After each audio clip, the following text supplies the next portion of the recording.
Alors, d'abord, bienvenue à tous et à toutes donc pour cet atelier organisé dans le cadre de l'e-Tour des métiers 2022 et qui sera consacré aujourd'hui aux métiers son et vidéo.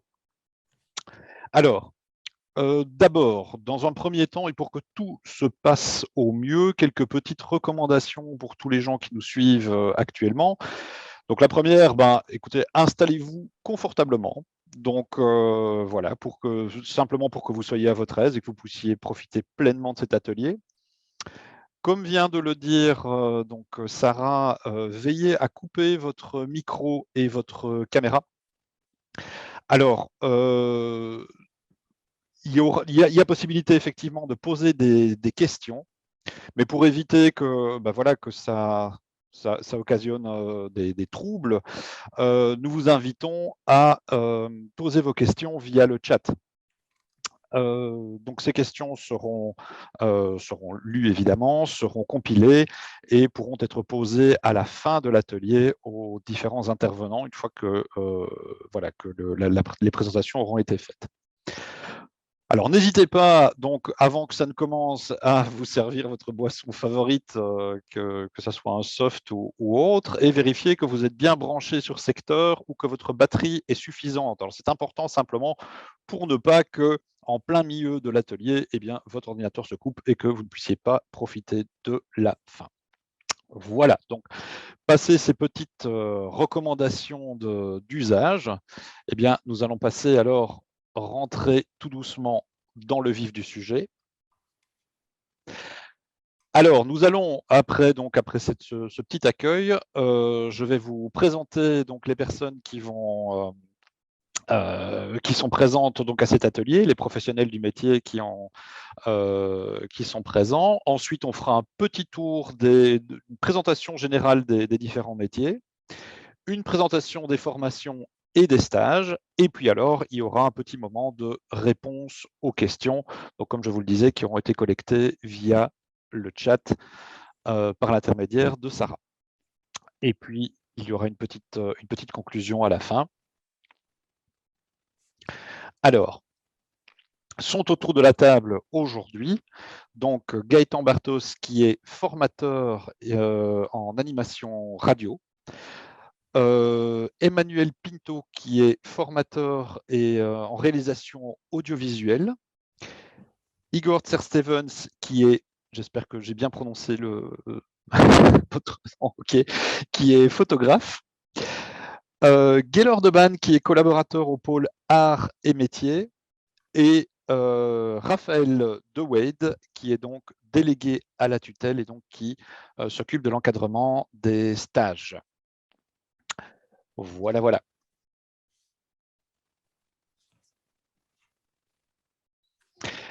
Alors, nous allons commencer par le premier métier finalement qui est donné à découvrir, c'est le métier de photographe en technique numérique. Alors, voilà, donc je vais m'adresser directement à Igor Testevens. Donc, qu'est-ce que c'est être photographe en technique numérique aujourd'hui? Ah, bonne question. Comme je le dis chaque année, déjà, c'est un des plus beaux métiers du monde, si pas le plus beau métier du monde, parce qu'on met en mémoire, on garde en mémoire les meilleurs moments de la vie de beaucoup de gens. Donc, c'est quand même quelque chose d'assez important, on néglige ça assez souvent. Et le métier de photographe aujourd'hui, c'est un métier qui est très vaste parce que ce n'est pas juste se lever, prendre son appareil photo, aller faire des photos de jolies personnes avec du matériel très, très cher. C'est de l'organisation, c'est la communication, c'est la gestion de projets, c'est la gestion de dossiers. C'est du réseau, c'est beaucoup de réseau. Le réseau est très important. Il y a beaucoup de temps passé derrière un ordinateur, à retoucher les photos, à gérer une entreprise, qu'on soit indépendant ou en agence. Il y a pas mal de choses, mais ce qui est génial, c'est que voilà, c'est un métier qui quand même qui a des aspects hyper intéressants d'un point de vue personnel aussi. Comme j'ai dit toujours, la photographie, c'est un métier, c'est un art exact. On va avoir les sciences exactes comme les mathématiques, on va avoir les sciences approximatives comme la médecine qui ne fait pas forcément, une aspirine ne fait pas le même effet à tout le monde, mais voilà, la photographie, c'est un art exact dans le sens où si on a la connaissance, si on a la technique, la photo qu'on fait aujourd'hui en studio, on peut quantifier la lumière, on peut quantifier la distance, on peut quantifier les réglages de l'appareil photo, et demain, on peut reproduire la même photo en ayant justement un petit peu cette connaissance. Mais on peut aussi avoir cette petite touche d'improvisation, cette petite touche d'artistique, cette petite touche de communication, justement. C'est important aussi, savoir communiquer en photographie. Donc, tout ça, c'est des petites, voire des grandes choses qu'on apprend petit à petit dans cette formation de 2 ans. Donc, moi, mon métier en standard, c'est, moi, je suis spécialisé dans les portraits, dans les reportages, ce que j'appelle vivants, donc mariage, reportage corporate pour les événements, les choses comme ça. Et donc, ma journée standard, c'est je me lève, j'organise mon shooting probable de la journée en fonction du matériel que je vais avoir besoin, en fonction de l'approche technique que je vais avoir. Je vais réaliser mon shooting. Et si les clients sont sympas, je leur envoie déjà le premier soir une première ébauche de petites photos, comme ça, ils sont déjà très contents du travail. Et puis après, une grande partie de ma nuit se passe derrière mon ordinateur à trier, à fouiller, à dépioter mon reportage ou mes photos en studio, à commencer à les retoucher, soit une par une, soit par lot quand c'est des reportages, et être toujours au fil du jour aussi. Hein. Donc, il faut jamais rester passif sur ses acquis de connaissances et toujours aller chercher des nouveautés, être au cœur des nouveautés aussi. Il faut garder un pied dans le passé, mais il faut garder un œil dans le futur, en tout cas. Super, merci. Mais alors, qu'est-ce qui, dans ce métier, pourrait, selon vous, constituer un obstacle, hein, quelque chose de, voilà, une petite contrainte ou une grosse? Déjà, évidemment, c'est un métier, la photographie, même si on a besoin de moins d'investissement qu'avant parce que le digital permet d'être plus souple. Il y a des systèmes de location. Il ne faut quand même pas négliger le fait qu'il faut quand même un petit peu d'équipement photo. Un appareil photo, un objectif, 2 objectifs, 3 objectifs, un petit peu d'équipement de lumière, un ordinateur compétent pour faire tourner des programmes. Donc ça, c'est un investissement qui ne doit pas être conséquent dès le départ, mais il faut quand même savoir que voilà, au bout d'un certain moment, en photographe professionnel, il y a facilement 10 000 euros au total de matériel qui peut s'amorcer petit à petit, mais un boîtier compétent, des optiques compétentes, un ordinateur compétent, ça commence à faire déjà un petit budget. Donc ça, c'est évidemment une chose à tenir compte. Autre chose aussi, voilà, c'est un métier qui dure. C'est possible que parfois, pour un reportage, on vous demande d'être là à 5 heures du matin. Un reportage de mariage, ça commence parfois dès 6 heures du matin pour faire les photos de la préparation de la mariée, jusqu'à 2-3 heures du matin en fonction de la journée. Donc, il faut être prêt parfois, pas tout le temps, heureusement, à travailler des longues heures, à être, même en fin de journée, être un petit peu sur ses réserves d'énergie, mais quand même être un petit peu vif. Donc, voilà, il faut être précis. Parce qu'il y a voilà, des cas de figure en photographie, on ne peut pas les reproduire. Les mariages, par exemple, si on rate des photos de mariage, on ne sait pas le reproduire et on gâche une belle journée à plein de gens. Donc, voilà, il faut être rigoureux, il faut être un petit peu précis. Il faut être un petit peu artistique aussi, il faut se faire plaisir. Si je me fais plus plaisir dans mon métier, j'arrête. Et voilà, donc la photographie, c'est un métier sur lequel il y a beaucoup de concurrence parce que n'importe qui, en fait, peut aller dans un magasin acheter un appareil photo en solde, faire des super photos de son copain, de sa voisine, de son chien, de son chat, être super populaire sur les réseaux sociaux. Mais si je vous demande de reproduire la lumière d'une telle image, d'un point de vue technique, s'il n'y a pas une formation acquise derrière, on n'aura pas la connaissance et on n'aura pas l'expertise professionnelle à ce niveau aussi. Donc ça, justement, c'est ce qu'on essaie aussi de fournir au centre. Et voilà, et comme c'est un métier où justement il y a beaucoup de concurrence et que le stage est obligatoire, c'est parfois un petit peu difficile de trouver un stage, mais c'est du coup une bonne épreuve personnelle aussi parce que si on arrive à passer la difficulté éventuellement de trouver un stage, c'est qu'on a déjà un bon pied dans le métier et qu'on est bien parti en tout cas. Ok. Vous avez répondu à une de mes questions qui était justement le fait de savoir, bon, très à la mode pour l'instant de prendre des photos avec l'appareil numérique, hein, donc tout le monde s'improvise un petit peu photographe. Donc l'idée, c'est comme vous venez de le dire, c'est d'avoir justement cette petite finesse technique voilà, qu'on acquiert alors en formation. Vous avez l'air d'être quelqu'un de passionné par son métier. Si on devait pointer une chose qui fait que justement qui alimente cette passion, ça serait quoi? Bah, c'est la nouveauté. C'est le fait de pouvoir tous les jours faire une image différente, tous les jours travailler sur Photoshop avec une approche différente sur une image, c'est de laisser libre cours sa créativité là-dessus. Ce qui anime le côté passion aussi, c'est la relation humaine qu'on a parfois. Justement, moi qui aime beaucoup le studio vivant, bah, c'est parfois faire des photos de personnes qui n'ont jamais été prises en photo, qui ont plein de doutes sur leur image de soi, de pouvoir retravailler un petit peu là-dessus aussi et de pouvoir bah, tout simplement porter une journée un petit peu plus agréable à des gens avec une simple photo ou un truc comme ça. Ça a un poids, ça peut avoir un pouvoir, ça peut avoir quelque chose d'assez intéressant. Et en fait, on se rend compte que voilà, faire plaisir à des petites choses, c'est gratifiant, c'est vraiment gratifiant. Et du coup, la passion, bah, elle est là tous les jours, quoi. Ok. Est-ce que selon vous, c'est un métier qui a encore de longues années devant lui? Oui, oui, sans doute, même si il y a la concurrence, même si évidemment tout ce qui est smart photographie, tout ça, ça enlève parfois un petit peu quelque chose.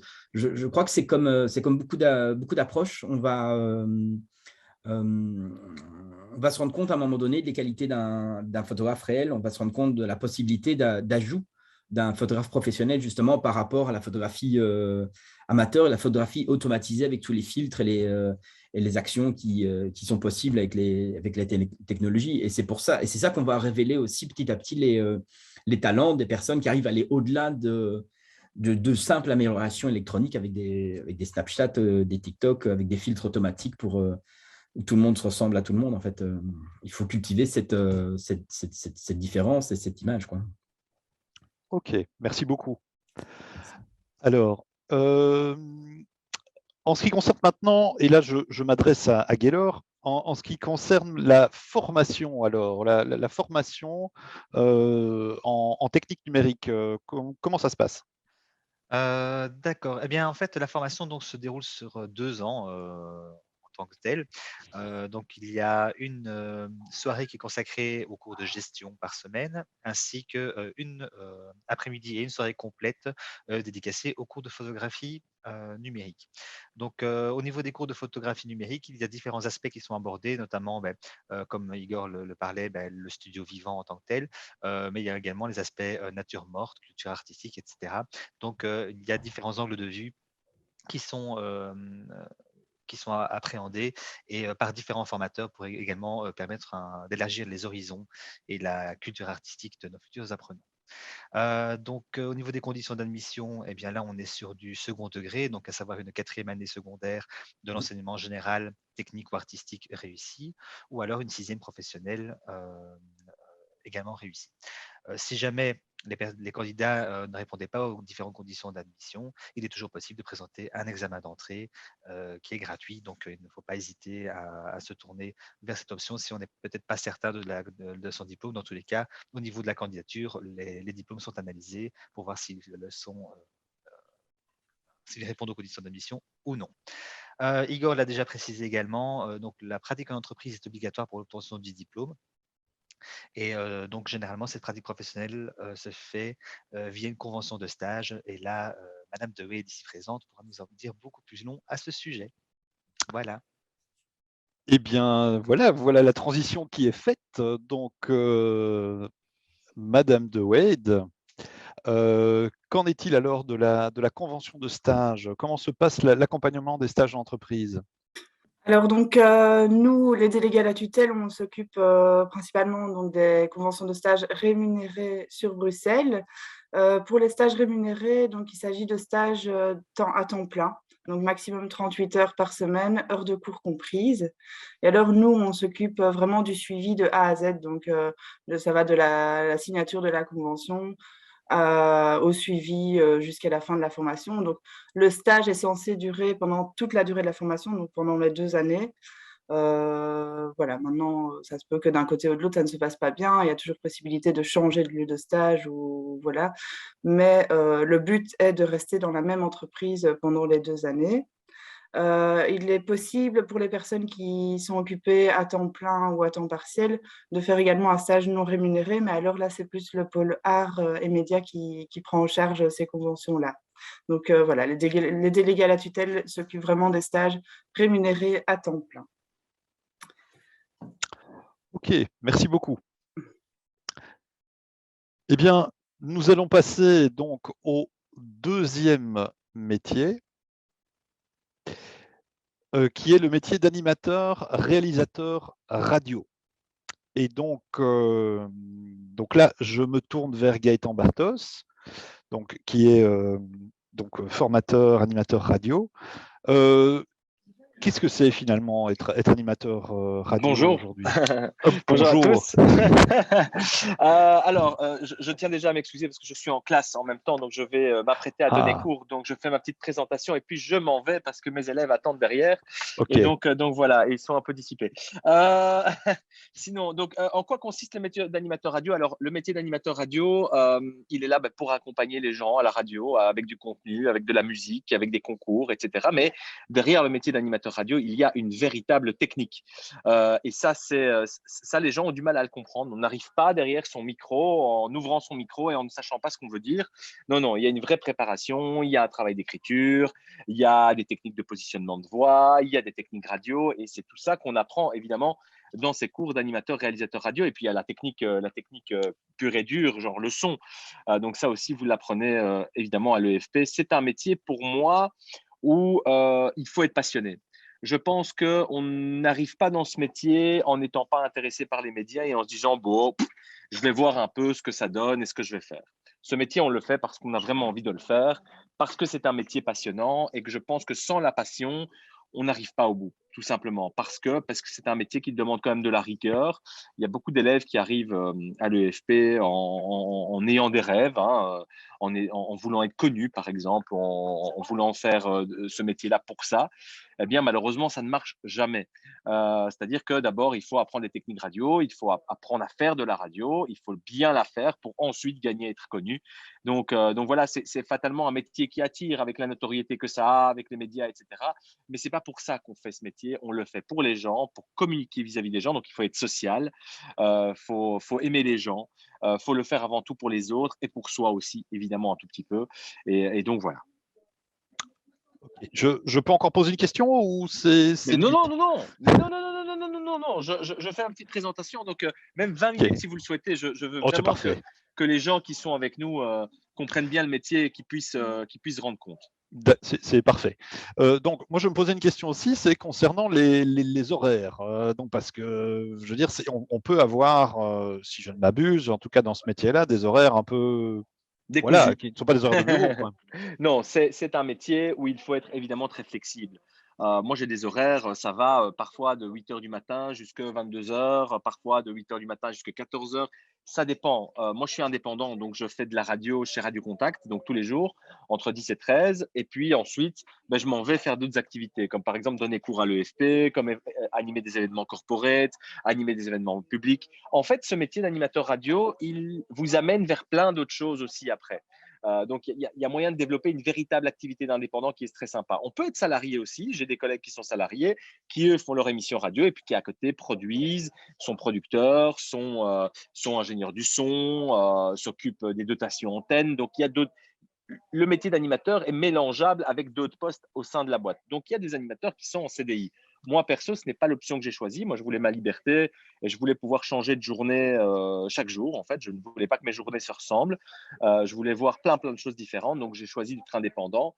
Mais donc, des journées type, ça dépend comment vous allez, vous, la créer, cette journée type. Ça dépend comment vous allez agencer votre carrière et comment vous allez choisir de l'effectuer. Mais ce qui est bien à l'EFP avec cette formation, c'est que ça vous amène quand même à plein de métiers. En fait, quand on dit animateur, réalisateur radio, finalement, on pourrait dire animateur, réalisateur radio, programmateur musical, réalisateur. On pourrait mettre plein de métiers en fait dans cette formation. Parce que oui, dans cette formation d'animateur radio, vous n'apprenez pas que de l'animation radio. Vous apprenez de la technique, du son, de la programmation musicale. Vous apprenez l'histoire de la musique, l'histoire des médias. Vous avez des cours de culture générale. Donc, ça va bien au-delà de juste être animateur radio. En gros, quand vous sortez de l'EFP ici avec cette formation, vous êtes polyvalent. Et donc, fatalement, vous avez une valeur ajoutée dans l'entreprise dans laquelle vous allez peut-être plus tard postuler et peut-être même être pris.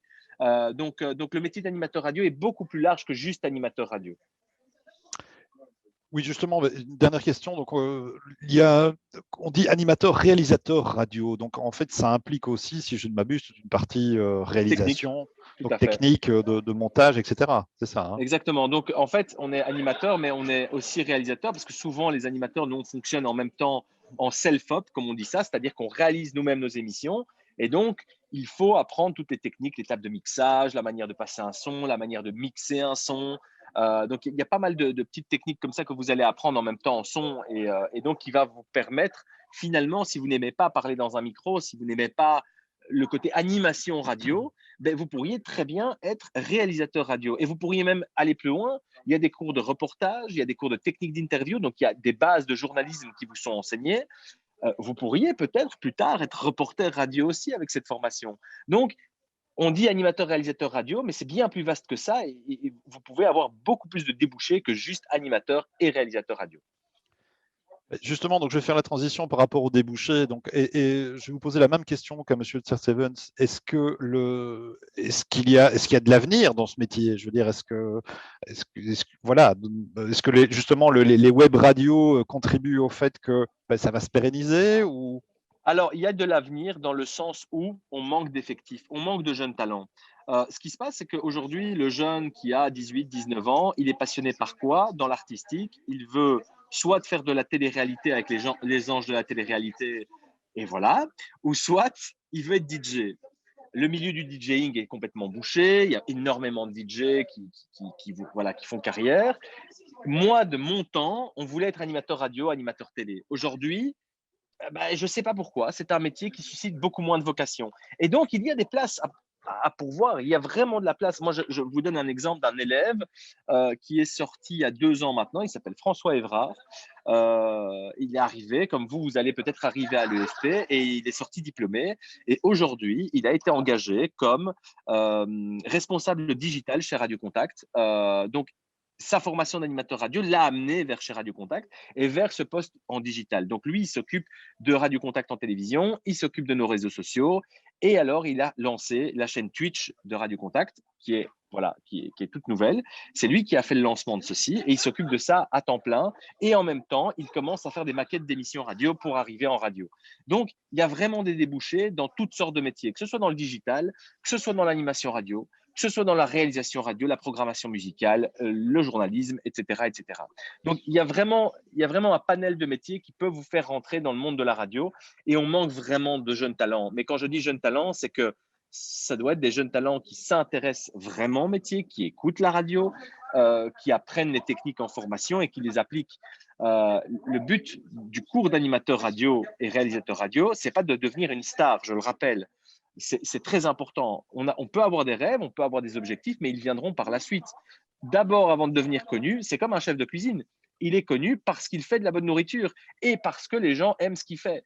Un animateur radio, c'est pareil. Il va être connu quand les gens l'apprécieront, quand les gens le connaîtront, quand les gens l'écouteront et quand il fera du bon boulot et qu'il aura les bonnes techniques. Et donc ça, je veux insister là-dessus parce que c'est très important. Aujourd'hui, avec les réseaux sociaux, avec les émissions de télé-réalité, on a l'impression que en fait, tout est facile. On devient une star du jour au lendemain, on passe dans The Voice, on devient chanteur.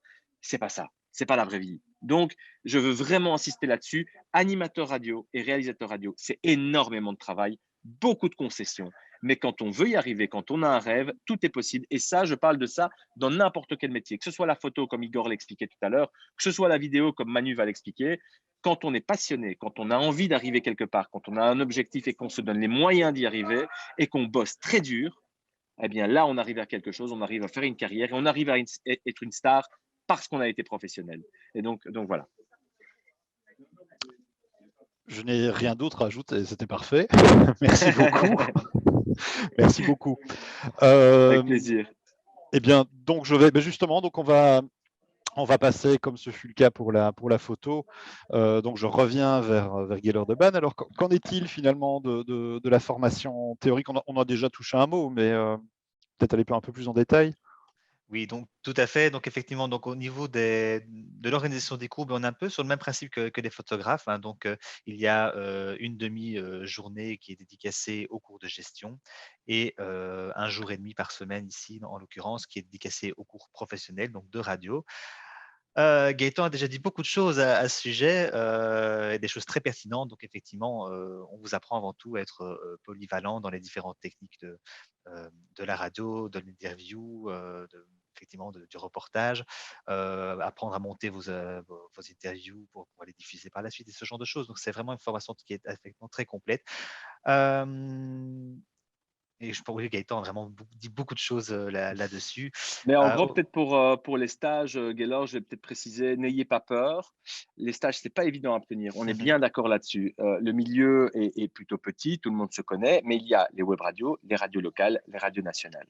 Celui qui veut avoir un stage, il se donne les moyens de l'avoir et il l'aura. Donc, ce n'est pas impossible. Après, stage payant, c'est pas évident à obtenir dans les médias, on est bien d'accord. Il y a des solutions qui existent, il y a des alternatives. Les élèves s'en sortent très très bien. Ne vous découragez pas avec ça. D'abord, avant d'obtenir un stage, moi, ce que je conseille aux élèves, surtout en radio, avant d'obtenir un stage, venez au cours, participez aux quelques premiers cours. Vous verrez comment ça se passe. Il faut acquérir des bases. Avant d'aller même en stage, avant même de postuler et d'envoyer une lettre de motivation, il faut savoir de quoi vous parlez. Donc moi, la première chose que je fais quand vous arrivez dans mon cours, c'est que je vous briefe sur comment envoyer une lettre de motivation, faire un CV, qu'est-ce qu'il faut mettre, qu'est-ce que les employeurs attendent, qu'est-ce que les radios nationales attendent. Et puis, je vous guide et je vous conseille un tout petit peu quand même dans vos choix. Mais pour moi, le primordial, c'est d'abord d'acquérir des bases avant d'aller discuter radio avec un directeur d'antenne ou avec un directeur des programmes. D'abord, il faut savoir de quoi on parle. Et puis ensuite, on trouve un stage beaucoup plus facilement. On sait de quoi on parle, on s'est passionné pour le métier, on a pris ses marques et là, on postule et là, on envoie une lettre de motivation, un CV de manière beaucoup plus correcte que si on l'envoyait directement en septembre en arrivant. Donc voilà, moi, c'est mon conseil personnel. Peut-être que Gaylor ou Madame de Wade ne seront peut-être pas d'accord avec ça, mais en tout cas, moi, c'est ce que je conseille perso. En tout cas, c'est clair que avant de postuler quelque part, c'est toujours intéressant de savoir effectivement de quoi on parle et dans quoi on va mettre les pieds. Ça, c'est certain. Bon, du côté des délégués à la tutelle, bien sûr, ils essayent de tout mettre en œuvre pour développer l'offre de stages rémunérés, puisque c'est l'objectif de l'alternance réelle. En tant que tel, un stage non rémunéré est beaucoup plus limité dans le temps et donc a beaucoup plus d'inconvénients qu'un stage rémunéré. Donc, dans un premier temps, on incite vraiment à chercher un stage de manière rémunérée, puisque c'est ça qui va créer vraiment une relation gagnant-gagnant entre l'apprenant et l'entreprise et développer le panel de compétences et Et l'expérience c'est de pas terrain. impossible. Ce n'est pas impossible, c'est déjà arrivé.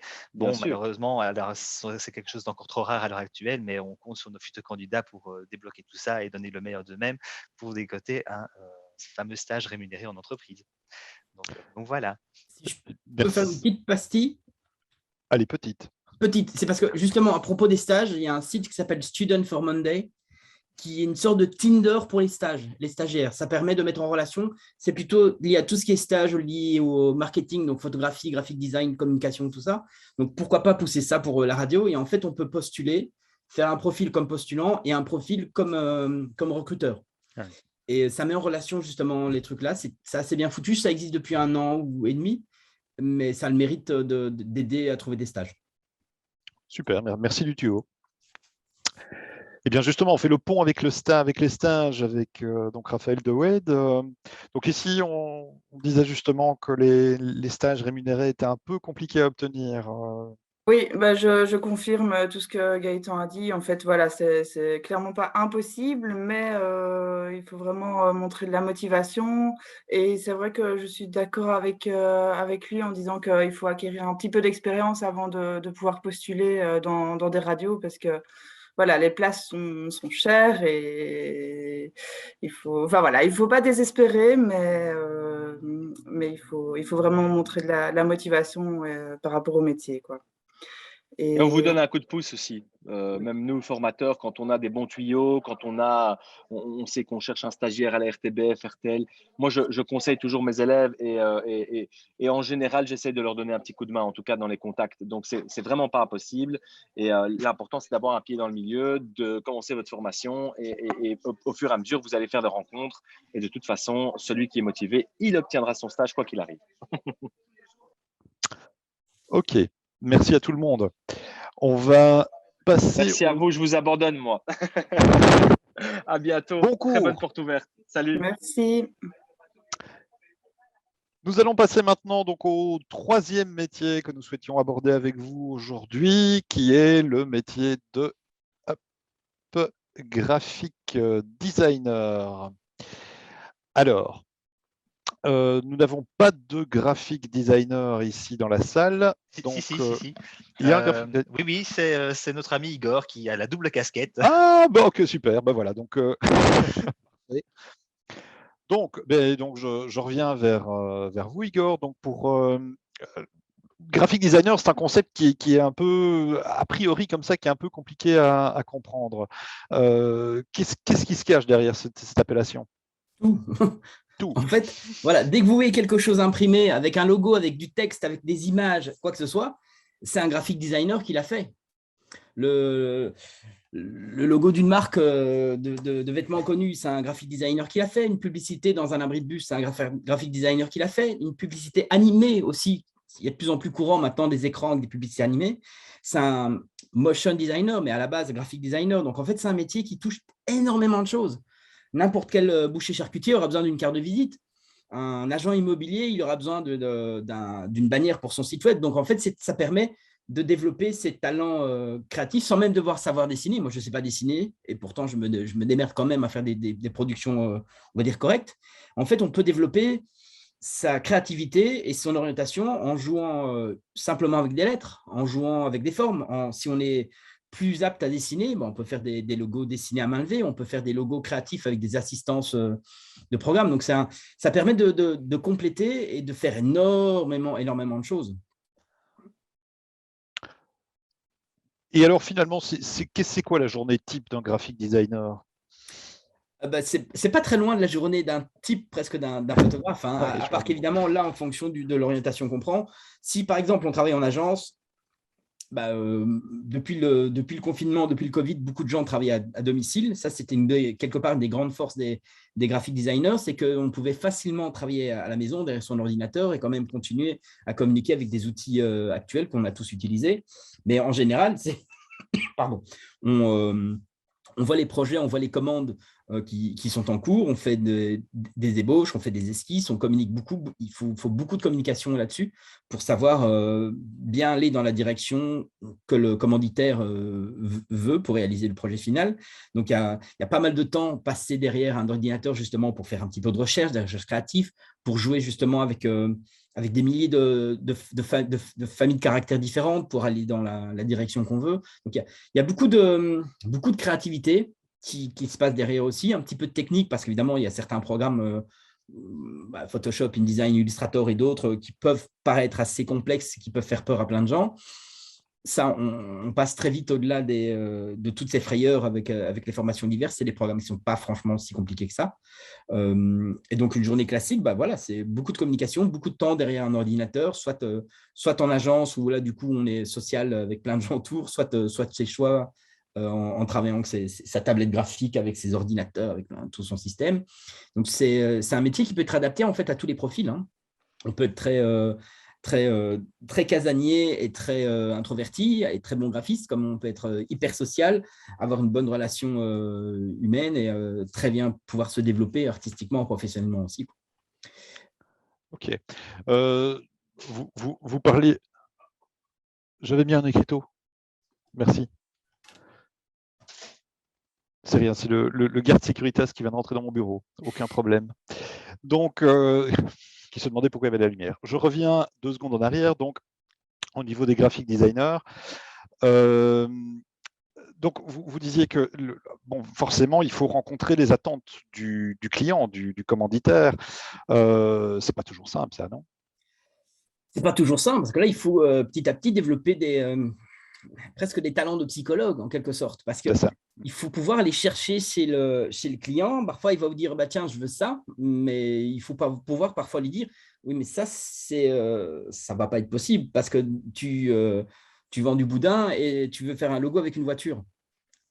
Donc, il faut pouvoir le conduire dans la direction qui va l'aider à lui aussi à aller dans son but, c'est étendre son business sans le vexer. Donc là, il faut un petit peu de psychologie, un petit peu de savoir-faire de communication.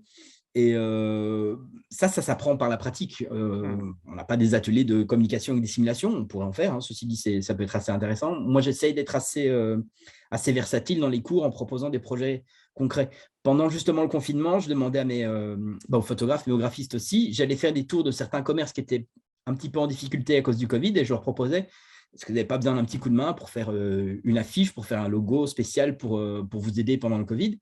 Et du coup, ça donnait une motivation autre parce que ça permettait aussi aux auditeurs de pouvoir faire quelque chose de réel, de concret et pas juste des travaux théoriques que seuls les formateurs voient et leur tonton, leur grand-mère voient dans un cahier, quoi.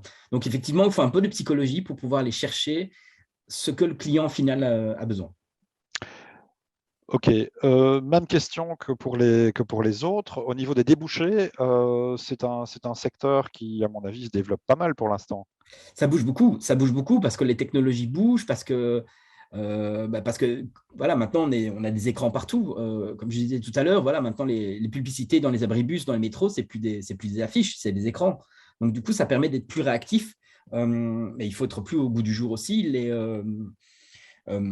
Les cartes de visite marchent encore beaucoup, mais moi, par exemple, je suis passé aux cartes de visite électroniques. Donc, j'ai une carte de visite sur mon téléphone et maintenant, il n'y a plus qu'à prendre en photo quelque part mon téléphone ou je peux l'envoyer digitalement. Donc, les débouchés sont possibles parce qu'on peut travailler comme, on peut travailler comme indépendant chez soi en démarchant ses clients propres. On peut travailler en agence. On peut travailler aussi avec des systèmes de coopération sur différentes approches. Par exemple, on peut très bien avoir un photographe qui consulte un graphic designer pour développer une invitation pour un mariage, par exemple. On peut travailler justement… et pour moi, c'est une des grandes forces de l'EFP, c'est que justement, il y a tellement de corps de métier et tellement de formations au même endroit qu'on peut créer des liens et des réseaux internes pour déjà créer presque des sociétés presque en interne là-dessus, quoi. Donc, les débouchés…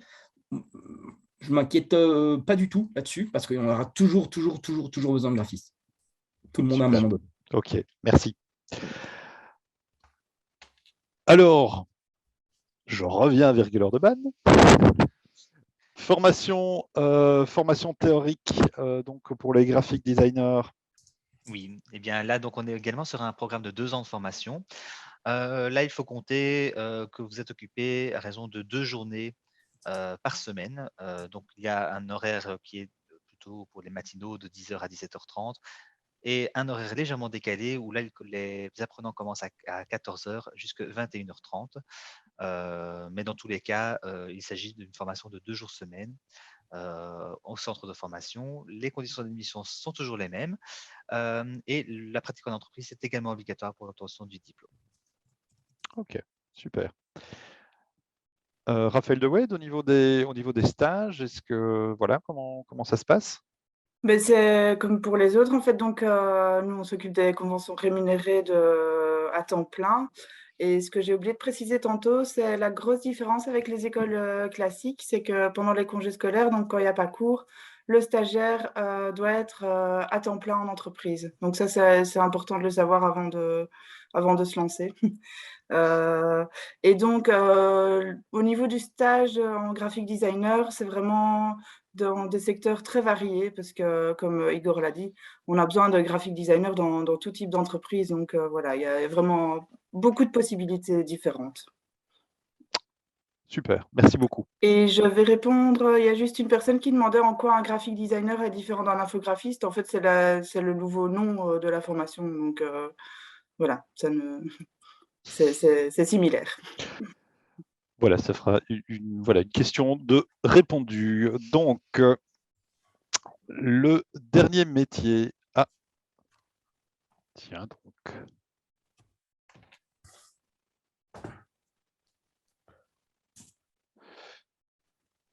Je n'ai pas de slide concernant la réalisation audiovisuelle, mais ce n'est pas grave. Donc, nous allons quand même l'aborder. Je vais faire office de slide. C'est très, très bien. Donc, je me tourne alors vers Emmanuel Pinto, donc, qui est formateur réalisation audiovisuelle. Donc, là aussi, donc réalisateur, c'est un métier qui fait un peu rêver. Hein. Donc, je veux dire, on peut arriver à l'EFP en voulant être réalisateur avec plein d'images en tête. Donc, qu'est-ce qu'il en est? Allô? J'ai pas entendu votre question. À trancher, chérie. Allô? Oui, vous m'entendez? Oui, très bien. Ah oui, là, donc je disais simplement que on peut arriver à l'EFP en souhaitant être réalisateur avec plein d'idées dans la tête, en se voyant déjà un petit peu Spielberg ou Lucas. Mais donc, l'idée, qu'est-ce qu'il en est aujourd'hui du quotidien du réalisateur? Comment ça se passe?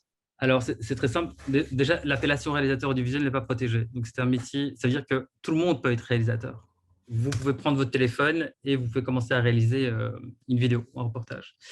Néanmoins, ce qui est important de savoir par rapport au métier, et ce que nous, on enseigne en tout cas à l'EFP, moi et mes collègues et moi, c'est le fait de pouvoir utiliser une caméra, d'utiliser les outils pour faire du montage, notre imagination, notre intellect, et être au service du client. Donc, tout d'abord, je dirais que pour être un bon réalisateur audiovisuel, il faut d'abord être à l'écoute, voir quels sont les besoins du client et ensuite répondre à sa demande, à son attente, effectuer le tournage, le montage, voix off, sous-titrage, multiformat pour les différents réseaux sociaux, pourquoi pas. Et puis, lorsque le projet est fini, tout simplement de pouvoir envoyer la facture, puisque finalement, l'EFP forme à ça, on forme à des futurs indépendants, en tout cas, à pouvoir travailler dans ce métier. Et donc, le métier de réalisateur, il est déjà, c'est un chouette métier parce qu'on rencontre plein de gens. Et la vidéo, il y en a de plus en plus. Là, aujourd'hui, on est en train de faire de la vidéo. Et là, il y a eu quelqu'un qui a dû imaginer un petit peu comment allaient s'enchaîner les différents formateurs, comment est-ce que vous alliez faire la présentation. Donc, tout ça aussi fait partie de la réalisation. Hein. On est presque dans une petite émission de podcast, et c'est le cas. Et ce qui est important pour être réalisateur audiovisuel, c'est tout d'abord d'avoir une bonne culture générale, être curieux, parce qu'à un moment donné, il faut transformer une idée en image. Et donc, il faut être assez fort pour pouvoir faire ça. Et je dirais que finalement, c'est un métier où on rencontre beaucoup de gens et ça nous permet d'avoir vraiment un spectre de la société assez large, parce qu'au fait, tout le monde quasiment a besoin de vidéo, surtout à l'heure actuelle, pour pouvoir communiquer.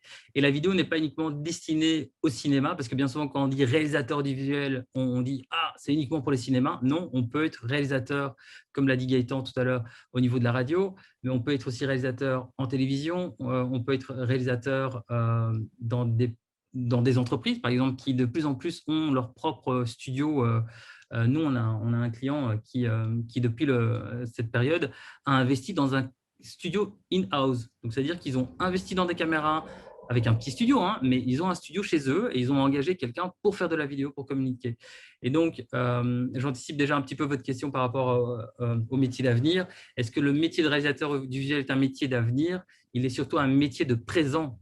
C'est aujourd'hui qu'on a besoin de plus en plus de vidéos. Donc, il y a plein de possibilités. Et ce qui est intéressant dans la formation, c'est qu'on n'est pas uniquement sur l'image, on est réalisateur audiovisuel, c'est-à-dire qu'il y a aussi la partie audio. Donc, c'est-à-dire que le collègue qui donne cours dans la partie audio, lui, il est ingénieur du son, donc il travaille aussi bien en studio et en radio. Donc, on peut aussi être réalisateur audio. Donc, ça veut dire que ça peut rejoindre le métier de la radio. À l'heure actuelle, ce qui se demande, beaucoup de clients, ce qu'ils demandent d'avoir, c'est d'avoir du podcast, par exemple. Alors, le podcast, c'est bien connu, donc c'est en mode radio, mais là, on rajoute des caméras. Et donc, on a vraiment plein de possibilités à l'heure actuelle dans ce métier pour pouvoir évoluer et pouvoir être épanoui. Et bien sûr, Gaëtan l'a rappelé, c'est surtout aussi un métier technique. Ok. Dans tout ce que vous avez dit, je repose une question que j'ai déjà posée, mais je trouve ça intéressant. Là aussi, c'est un métier de passion, comme on l'a dit aussi pour l'animateur radio, pour le photographe. Qu'est-ce qui vous motive quelque part à vous lever le matin? En sachant que je vais me lever le matin et je ne vais pas forcément avoir la sensation de travailler, parce que finalement, allez, sérieux, je gagne ma vie avec ça. Je trouve ça dingue, quoi. Je gagne ma vie parce qu'à un moment donné, il y a des gens qui me contactent, ils me disent « Tiens, on a besoin d'une petite vidéo. » Et donc, je prends cet appareil-ci, je vais aller filmer, je fais le montage, je leur envoie la vidéo par WeTransfer ou ils l'obtiennent directement chez eux, ils la publient sur leur réseau et ainsi de suite. Et après, ils me disent « Voilà, tu peux envoyer la facture. » Mais je trouve ça dingue, quoi. C'est magique. Je trouve ça magique, tout simplement. de pouvoir en vivre. Je veux dire, la première fois, donc moi aussi, je suis passé par l'IFA PME parce qu'à l'époque, quand j'étais aux études, il n'y avait pas la formation de réalisateur audiovisuel à Bruxelles. Et ben, quand j'ai dû envoyer ma première facture en tant que réalisateur audiovisuel, mais j'en revenais pas, quoi. Je veux dire, je m'étais amusé à faire des images, à faire des interviews et à faire du montage. Et puis, on m'a dit, voilà, tu peux envoyer la facture, tu seras rémunéré pour ça. Et donc, moi, ce qui me motive à me lever le matin, c'est tout simplement l'humain et de me dire qu'à chaque fois, je vais rencontrer des clients différents, des personnes différentes et de mettre tout ça en image. Et finalement, le métier de réalisateur audiovisuel, il y a aussi une partie d'archivage. On est en train de garder des moments de l'instant présent pour plus tard. Et, ça me passionne par contre, parce que du coup, ce qui est intéressant, c'est que comme on fait des images, on crée un document dans lequel on peut peut-être retourner dans 3 ans en arrière, 10 ans en arrière, et puis regarder tout ça en images. Et je trouve que voilà, il y a eu une époque où il y avait énormément de bibliothèques partout dans le monde, et je trouve que là, on est en train de créer des bibliothèques, des vidéothèques, quoi. Donc, on est en train de créer et puis on est des créateurs de contenu. Voilà ce qui est intéressant. On est des créateurs de contenu, et voilà, c'est ça qui est chouette. Ah, super, merci beaucoup. Merci beaucoup. Alors, on va rapidement, Gaylor, parce qu'on avance tout le temps, on avait plein de choses à se dire, et puis finalement, je vois que le chronomètre avance. Comment se passe l'organisation des cours théoriques pour la réalisation? Eh bien là, la petite différence par rapport aux autres métiers, c'est que c'est une formation qui se déroule sur 3 ans et pas 2. Et les cours se déroulent à raison d'1 journée par semaine au centre de formation. Le stage, donc la pratique professionnelle est également obligatoire pour l'obtention du diplôme et les difficultés pour trouver un lieu de stage et ce genre de choses-là sont identiques par rapport aux autres formations. Il faut effectivement de la patience, de la persévérance, déjà peut-être aussi avoir quelques aspects techniques en main avant de pouvoir débuter quelque part ou ce genre de choses. Donc voilà, c'est pas impossible de trouver des lieux de stage, mais effectivement, il faut être passionné et surtout se nourrir intellectuellement constamment. C'est vraiment d'ailleurs, toutes les formations qu'on nous a proposées aujourd'hui sont des métiers où il est primordial de se nourrir intellectuellement pour pouvoir être performant dans son métier. Alors, j'aimerais juste rajouter et rebondir sur ce que vous dites, Gaylor. C'est que je trouve qu'effectivement, c'est un métier où on doit toujours apprendre nous aussi. Je veux dire, quand j'étais à l'école il y a 10 ans, il n'y avait pas Zoom, il n'y avait pas Teams, il n'y avait pas tout ça. Donc, c'est un métier qui est en constante évolution aussi au niveau technique. Donc, effectivement, il faut être curieux et toujours apprendre chaque jour. Ok. Raphaël de Wade, est-ce qu'il y a quelque chose de spécial concernant la réalisation pour les stages? Ben non, en fait, je risque de me répéter par rapport aux autres, donc c'est un peu pareil. Ça suit le même, Maintenant, voilà. voilà, une chose que j'ai remarqué ces dernières années, c'était assez difficile vu la situation sanitaire de trouver un stage. Maintenant, je vois que ça reprend vraiment, vraiment bien, donc il y a, voilà, il y a plus de chances de trouver un stage, mais comme tout le monde le dit, il faut vraiment montrer sa passion, sa motivation et ne pas baisser les bras, et voilà. Voilà. Et juste une chose que je voulais préciser, c'est que, enfin, parfois j'ai souvent la demande. Donc en fait, il y a des personnes qui demandent s'ils peuvent commencer leur stage avant la rentrée scolaire, et en fait, voilà, je tenais à préciser que c'est possible. Donc une fois que les stagiaires sont inscrits au cours, ils peuvent très bien commencer avant les cours, donc ça, il y a pas de problème. Voilà. Super. Bah, je crois on peut résumer ce qui s'est dit aujourd'hui par passion et ténacité. Je crois que ce sont des mots d'ordre dans les différents métiers que nous avons abordés aujourd'hui. Alors, mais là, je me tourne maintenant vers Sarah qui a récolté tout au long de ces entretiens, qui a récolté vos questions qui sont nombreuses. Donc, Sarah, du côté de chat, est-ce qu'il y a des... Voilà, comment ça se passe? Ouais, alors il y en a une qui vient de se rajouter. Je vais commencer par les 3 premières. Il y avait une question sur quel était le statut de l'auditeur en fait quand il est en formation chez nous. Donc ça c'est, je ne sais pas si peut-être Raphaël ou Je vais Gaylor peut-être peuvent. répondre à la question. Ouais. Donc, en fait, votre statut va dépendre de votre situation personnelle et professionnelle. Donc, si par exemple vous êtes demandeur d'emploi, eh bien vous avez un statut de demandeur d'emploi. Si vous êtes là, aux salariés, vous êtes salarié. Si vous êtes en stage, vous aurez un statut de stagiaire. Mais en aucun cas, vous n'avez un statut d'étudiant à proprement parler, puisqu'en fait, nous ne sommes pas une école, mais un centre de formation. On ne dépend pas du réseau de l'enseignement traditionnel. Alors, si on est dans les questions, toujours statut, diplôme et tout, etc., il y a une question de Sarah qui dit, est-ce que les 3 ans d'études en réalisation audiovisuelle sont équivalentes à un diplôme de bachelier? Et deuxième question, comme ça je fais tout en un, si on a un diplôme de réalisation audiovisuelle, est-ce qu'on peut aussi travailler en tant qu'animateur radio? Alors, pour l'équivalence, malheureusement, ce n'est pas équivalent à un bachelier. Par contre, c'est un diplôme qui est reconnu par la communauté française de Belgique, hein, donc il a tout de même sa valeur en tant que tel. Et donc, c'est vraiment la valeur professionnalisante qui est surtout recherchée au niveau de la plus-value en tant que telle de la formation, et le fait aussi de pouvoir être indépendant en tant que tel.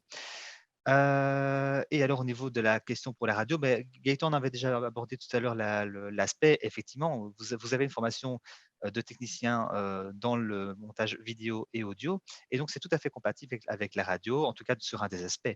Mais pourquoi pas faire un cumul après votre formation réalisateur audiovisuel en animateur radio pour rajouter des cordes à votre arc, et à ce moment-là, si vous le désirez, vous orienter dans la radio, il n'y a pas de souci. Et donc, il y a toutes des questions aussi par rapport aussi aux jours, enfin une en l'occurrence, par rapport aux jours de vacances, et est-ce que le stage est rémunéré ou pas, et à combien, enfin comment.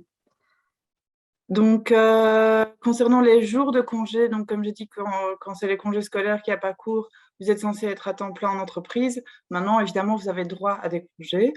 Donc, la première année, vous avez droit à 20 jours de congés non rémunérés.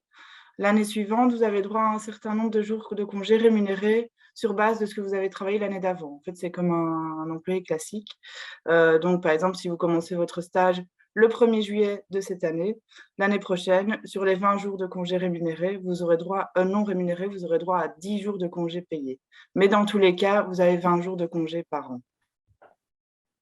Et alors, l'autre question qui était par rapport à la rémunération, est-ce que c'est Ah oui.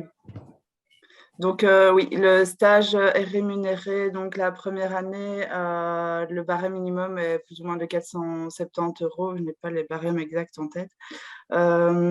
Et alors, en fait, si vous êtes demandeur d'emploi, vous devez effectuer une demande de dispense via votre syndicat ou votre organisme de paiement, donc FGTB, CAPAC, ou enfin voilà. Et alors, si cette demande de dispense est acceptée, vous avez droit à un complément du chômage, donc pour ne pas que vous gagnez moins en étant en stage que si vous étiez au chômage à temps plein. C'est pas vraiment le but. Ok, donc ça c'était pour toutes les questions un peu statutaires, on va dire. Alors il y avait une autre question, mais je pense qu'on a déjà en partie répondu. Est-ce qu'un animateur radio peut faire du podcast? C'est la base.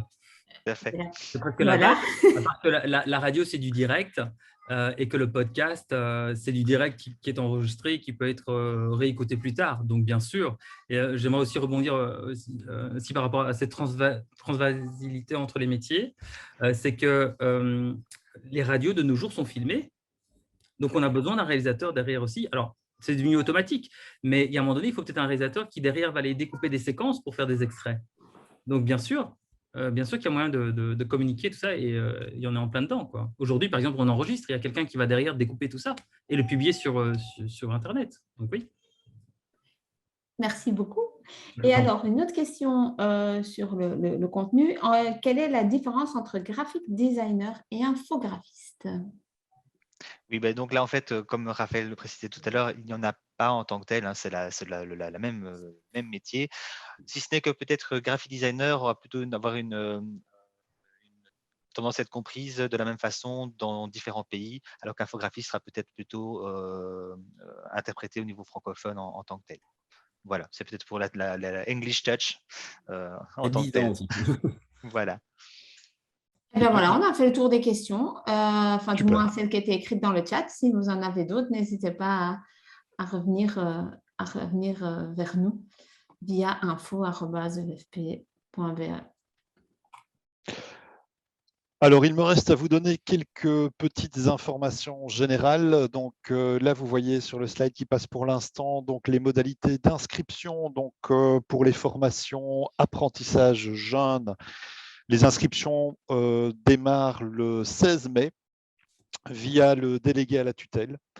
Et donc là, vous pouvez directement aller sur le site efp.be/inscription.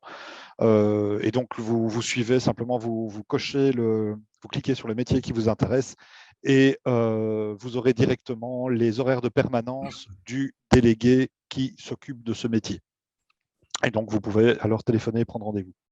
Pour ce qui est de la formation adulte, donc là aussi, les inscriptions se font à partir du 16 mai. Et là, vous avez aussi, donc avec le même lien, donc efp.be/inscription, un formulaire de demande d'inscription en ligne qu'on vous demande alors de remplir et de renvoyer donc, chez nous. Voilà, voilà. Voilà. Donc, pour la petite information, donc, toutes les formations qui ont été proposées dans cet atelier aujourd'hui sont des formations adultes. Donc voilà. Alors, dernière petite information, mais non des moindres. Donc, l'e-tour des métiers, finalement, c'est toute cette semaine effectivement en virtuel, mais c'est aussi en présentiel le 15 mai. Donc, si vous avez encore des questions, si vous avez envie de rencontrer des formateurs, si vous avez envie de rencontrer votre délégué à la tutelle ou pour toute autre raison, simplement venir jeter un coup d'œil au centre de formation, n'hésitez surtout pas à venir donc le 15 mai. Tout le programme est disponible également sur le site de l'EFP. Voilà.